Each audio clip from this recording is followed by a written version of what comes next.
Assalamualaikum warahmatullahi wabarakatuh. Perkenalkan, nama saya Riki Wijaya dengan NPM 2451133. Pada kesempatan kali ini, saya akan membahas salah satu artikel yang telah saya susun berjudul Judi Online Mewabah, Hukum Tertinggal. Abstrak dalam artikel ini saya simpulkan dalam 3 poin, yaitu ada judi online meningkat seiring perkembangan teknologi digital, dan karena oleh itu, penegakan hukum belum efektif terkena regulasi dan teknologi pelaku. Dan solusi yang saya dapat dalam abstrak ini yaitu ada pembaruan regulasi, kerjasama internasional, dan edukasi masyarakat.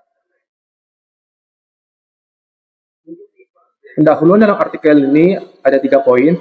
Teknologi digital dapat memberikan peluang dan ancaman. Jadi online makin marak dan sulit dikendalikan, dan rumusan masalahnya, apakah hukum Indonesia cukup kuat melawan kejahatan digital ini? Dan ada landasan hukum pidana atas judi online dalam artikel ini. Yang pertama ada KUHP pasal 303 dan 303 bis. Ia memuat pidana penjara 10 tahun atau denda. Dan ada Undang-Undang ITE pasal 27 ayat 2 yang memuat penjara perjudian, pidana 6 tahun atau denda 1 miliar. Dan Undang-Undang Tindak Pidana Pencucian Uang yang menyatakan bahwa judi sama dengan tindak pidana asal pencucian uang. Dan yang keempat ada Undang-Undang Nomor 1 Tahun 1946 yang memperluas jurisdiksi pidana hingga luar negeri, sehingga pelaku luar negeri dapat diancam apabila akibatnya sampai ke Indonesia.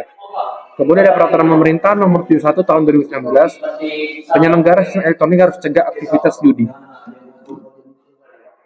Kemudian ada penerapan di lapangan, yaitu pertama, penindakan masih terbatas, banyak menyasar pelaku level bawah seperti agen atau akun media sosial yang mempromosikan judul. Kemudian ada putusan sering tidak menimbulkan efek jera, di mana hanya pidana ringan, hanya 1 tahun efek jeranya.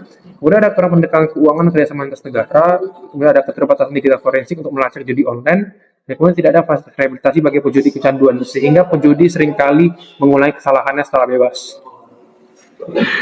Kemudian tantangan penegakan hukum terhadap judi online ini. Yang pertama adalah situs luar negeri yang server terenkripsi, anonimitas tinggi sehingga tidak dapat dilacak. Kemudian pelanggan selangkah lebih maju secara teknologi, dapat menggunakan VPN. Kemudian ada koordinasi lembaga lemah untuk Kominfo, Polri, atau OJK. Kemudian ada penegakan hukum tidak konsisten, kadang ada pembiaran, apalagi untuk operator situs utama yang dibiarkan. Kemudian ada kesimpulan dalam artikel ini, ada 3. Hukum Indonesia belum mampu menjawab komunitas penjudi online, penindakan hanya pada pelaku bawah, dan judi online tumbuh lebih cepat dari hukum. Kemudian ada saran dan rekomendasi yang dapat diambil dari artikel ini.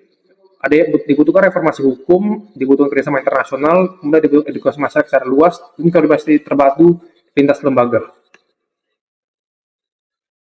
Sekian dari presentasi artikel saya. Saya mohon maaf bila ada kesalahan kata. Wassalamualaikum warahmatullahi wabarakatuh.